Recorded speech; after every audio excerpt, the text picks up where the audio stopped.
Okay, we're back. We're back. Some more directions on linear perspective. I'm just building you guys up, giving you little bits at a time, with starting with the most simple thing and then starting to get a little bit more complicated and more work. So now I want to just do a sheet of boxes and combine the boxes. I want to do 1 and 2 point perspective boxes on the same sheet. I want to use multiple vanishing points on the line. I want to open some of the boxes and some of them can stay closed. So I'm going to do a conglomeration of boxes on this sheet of paper. So I'm going to put my line. Here we go. And this time I may use my straight edge a little bit more. And I'm just using a piece of paper that has a straight edge. Oh, you know what? No wonder it wasn't so straight the last time. So let's see if I got another one. We're good. We'll just use this one. Maybe I'll use that one. I don't know. This side seems pretty straight here. Okay, so now what I'm going to do is go ahead and just patch in maybe 5 vanishing points. Now, one structure, choose what you're going to do first. Know what you're going to do first. If you're going to do a 1 point perspective shape, you want to start off with 1 vanishing point. If you're going to start off with a 2 point perspective shape, pick 2 of the vanishing points on here that you want to use. This one and this one and this one, maybe this one and that one, maybe this one and that one. I don't know, whatever you want to use. I'm just going to start off with a 1 point perspective shape. Keep your lines vertical, keep your lines horizontal. Remember, 1 point perspective is all vertical and horizontal. There's no sides that are converging yet. It's only going to be one side converging. But you want to start off with a front-facing square in 1 point perspective. In 2 point perspective, you want to start off with the corner of a building. So I have a square down below the eye level. I'm going to decide which 3 of these corners I can take a convergent line to any vanishing point. Any vanishing point on here. It could be anywhere. It could be here, it could be here, it could be there, wherever. So I'm going to go ahead and go over here with a dotted line from 3 corners that can take a straight shot to that vanishing point. And like I said, sometimes you might need a straight edge to keep you straight. Very light lines, okay? I know it's real light. You can't even see it. Let me make that a little bit darker so you can see it. Okay. So now we have a 1 point perspective shape here that we're building. We need another vertical in here, and then we need another horizontal. Remember, there's 3 sets of every four lines to every set, and there's 3 sets in every box. So there's 1, 2, 3, but the 4th one will be hidden for right now unless I decide to go inside of it. So now I have a horizontal line here, and I need one back there. Okay. You can fill in the blanks or fill in the dotted lines. Now you have a very nice 1-point perspective shape that has nice verticals, nice horizontals, and nice diagonal converging lines. If I want to get inside of here, then I need to take my red pencil or blue or whatever and find the internal lines coming from the corners that don't have a converging line. All right, so let's go ahead and do another box. And I'm just going to do a really big one right here. It's not going to make sense, but I'm going to do it. And I'm pretty much freehanding just so you guys can get the gist of these steps. Is that a word, gist? I think that is a word. Okay, so now I'm just going to pick a different vanishing point, maybe this one over here. And because this one is crossing over my eye level, I don't get to see the top or the bottom of it. All I'm going to see is the front of it and maybe the side. Look at that. Perfect. And now that we have some overlap going on, we have to decide which one of these shapes are going to be in the front and which one is going to be in the back.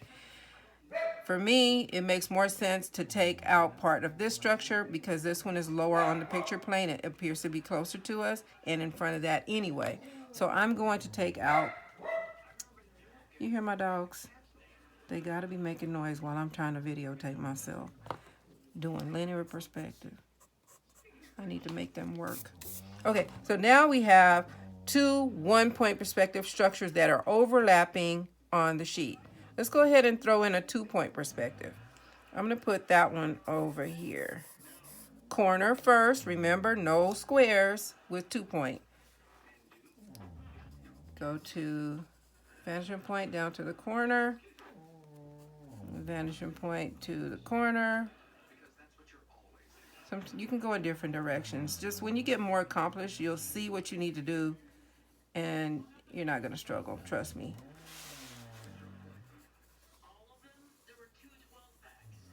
Keep your wrist locked when you're making your lines.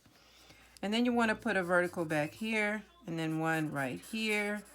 And you can make them whatever width from that central line that you want. Just depends on what kind of structure you're building. So now I have a 2-point perspective structure, 1-point and 1-point. Okay.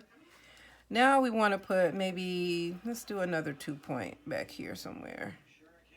We don't normally put examples floating in the air because normally we don't have buildings floating in the air, but I don't know, maybe I could put one up there anyway and we can call it a UFO or something. I don't know. Y'all know what a UFO is? I haven't heard that term in so long.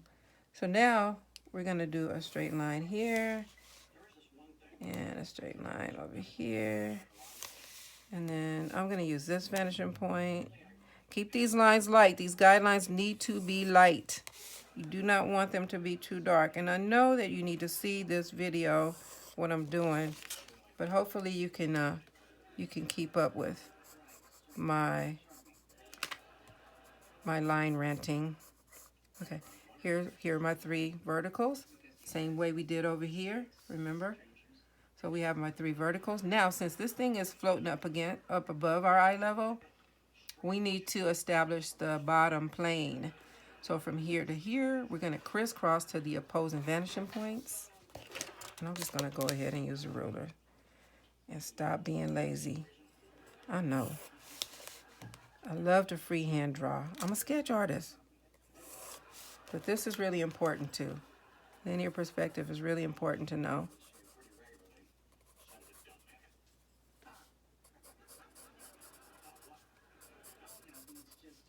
So there you go. You have a structure that's above your eye level, and that is, you can see the bottom of it. You can see the bottom of it. So now let's go ahead, and we got one overlap. We can have more. We can put more in here. Let's see. Do we want to put some more? We'll put a 1-point right here. A 1-point is always a square. Okay, it's always a square.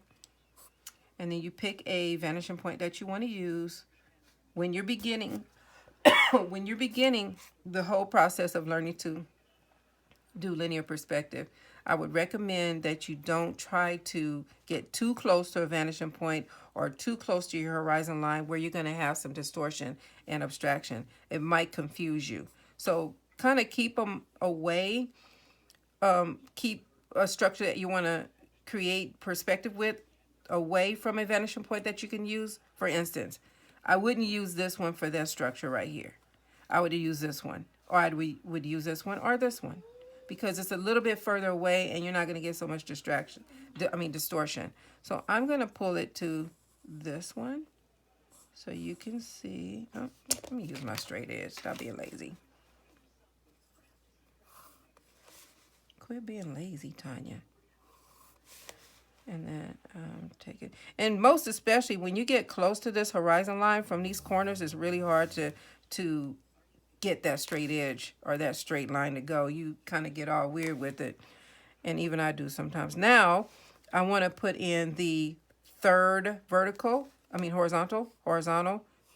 And then there's got to be another one back here. What I'm going to do is use my transparent ruler and line it up with my horizon line. This helps me keep stuff straight. I'm just going to push it up, but keeping it straight with the horizon line to find another horizontal line in this spot right here. So this line and this line are in the same orientation, perfectly parallel. No converging, no angles. And then we need to find the vertical here that matches this one and this one. So I use the side of my paper. I kind of visualize my side of my paper with my ruler. Make sure it's not turned by continuing to look at the side and make the straight line happen. So you want to make sure the straight edge of the paper and the ruler are in the same parallel orientation. So now I have a side. And then what I'm going to do is use my ruler and stop in. Okay. So now we have a shape that is either in front of or back of this larger one. It's up to you which one you want to take out. I'll take out the first one just to see what that looks like. Then that smaller box is going to appear to be floating in front of the larger box. So we have the illusion of depth with overlap, even though it is on a higher vertical placement than this one, but it's in front of that one.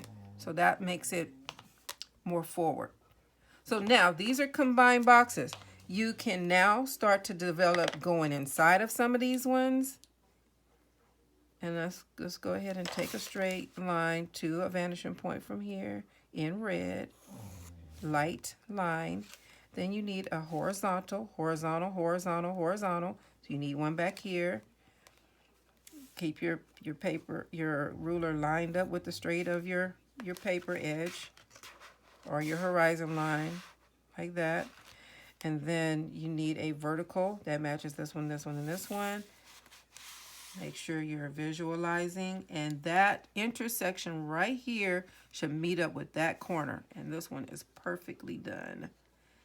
Perfect. Okay. So now I can get into my box in this direction. And I'm just going to use a pencil to improve the line quality of the outer box. And then I might use a little shading to further emphasize depth in there, and then a little bit of something down here, and light as I come toward the light. Lighter shading as I come toward the light. We're going to be working on light logic as well with this set of drawing lessons. Not this particular one, but we're keeping it moving. We're going to be doing lots and lots of different tutorials until you can draw, until you can do some stuff. So here are combined boxes, overlap, getting inside of some of them, seeing the bottoms of some, seeing the tops of some. You want to keep working the whole process of all these boxes until you can see that you'll be able to do these in your sleep. Trust me. I'll see you back at the next lesson.